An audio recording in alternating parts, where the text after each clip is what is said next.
Hi everybody, well I thought it was about time that I did some work on my Airfix 1/24 scale Hawker Typhoon Mk.1b.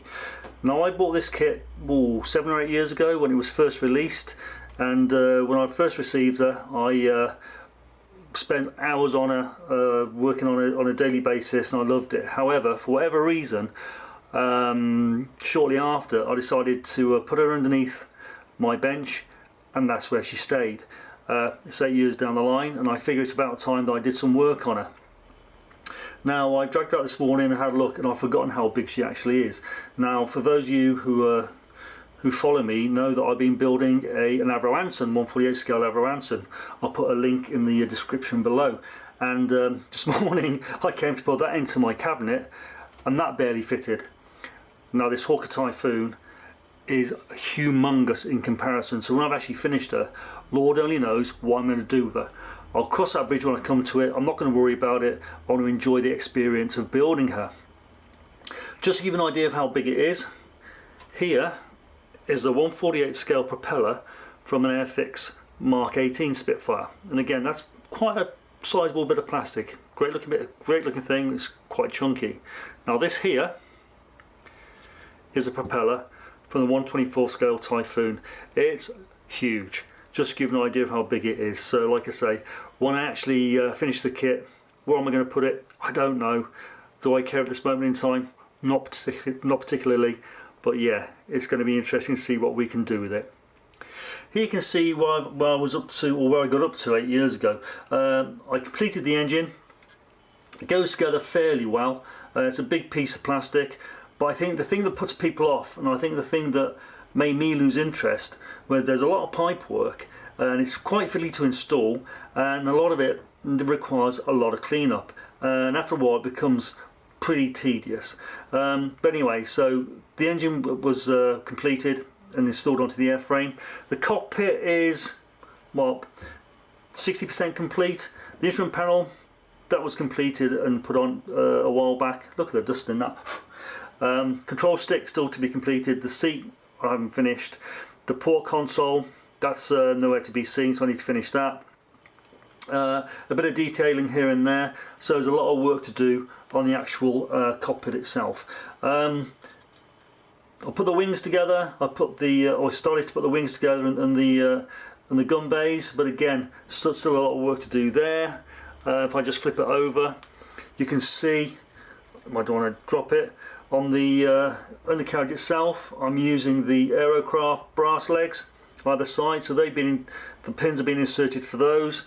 So I think with the amount of resin and aftermarket that I have for this, it needs that extra welly of having the brass legs. So I'll show you shortly what I've got. So they've been installed. Yeah, and that's really where I am. If I just plonk the propeller on, it does look great with the prop actually. There we go. You can see how great does that look.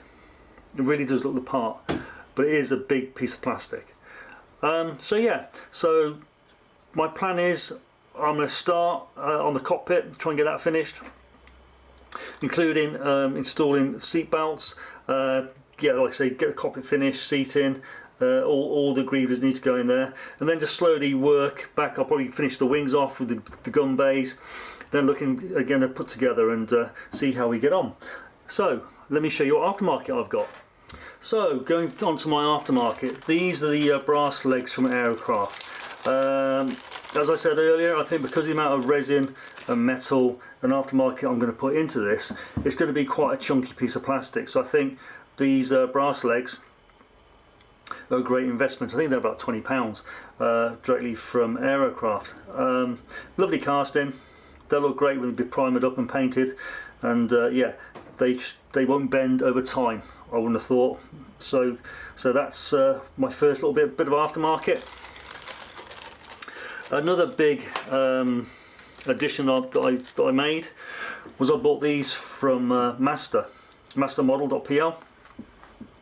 And they're the AM24012 Airmaster series, and they're the British RP3 rocket with 60-pound SAP heads for late Mark III rails, and they're good for Typhoon, Mosquito, etc.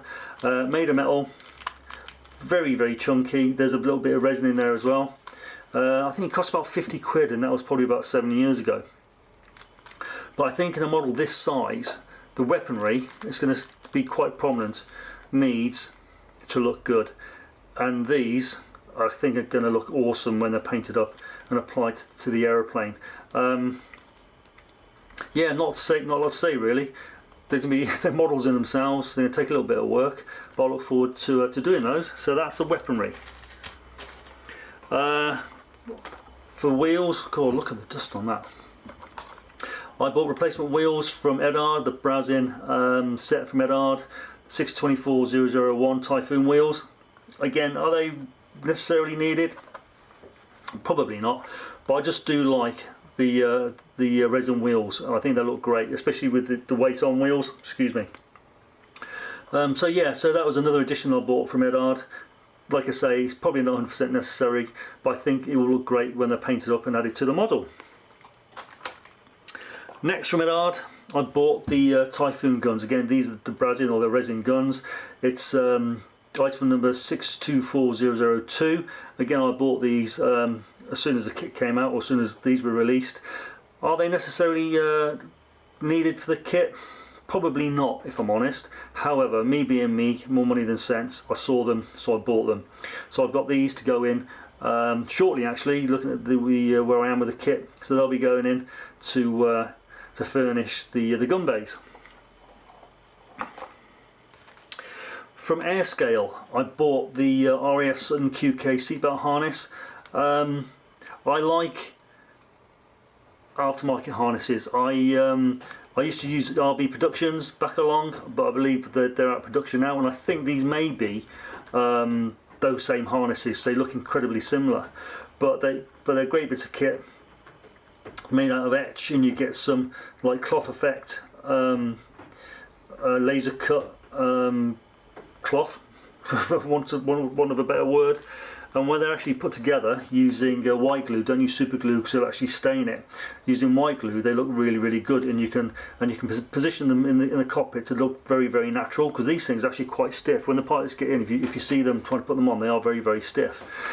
And these, when they're completed, even though I say they are a bit fiddly, look absolutely awesome when they're in the cockpit. So they'll be going in. In fact, that'll be the first thing they'll put together for the seat. So that should be good fun. That should be quite interesting. From the original RB Productions, I bought the RB M24001 124 scale Hawker Typhoon canopy masks. Again, I mean, I could probably mask it quite easily myself, to be honest with you, because it's not a difficult canopy to mask. But I saw them, so I bought them. Are they totally necessary? Probably not, but they're a nicety. So we have those to help with the masking of the canopy. And finally, I have these from Montex, and they're the super mask for the Typhoon Mk.1b from Airfix, and it's item code K24070. Now, about 10 years ago, I built the 1/48 scale version from Hasegawa of this very aeroplane, Babs 8, and I used the super mask for that, and it was great. They went down really, really well. They look very realistic when you spray the squadron codes and the insignia on. So I thought, an aeroplane this size, really, you've got to spray the markings.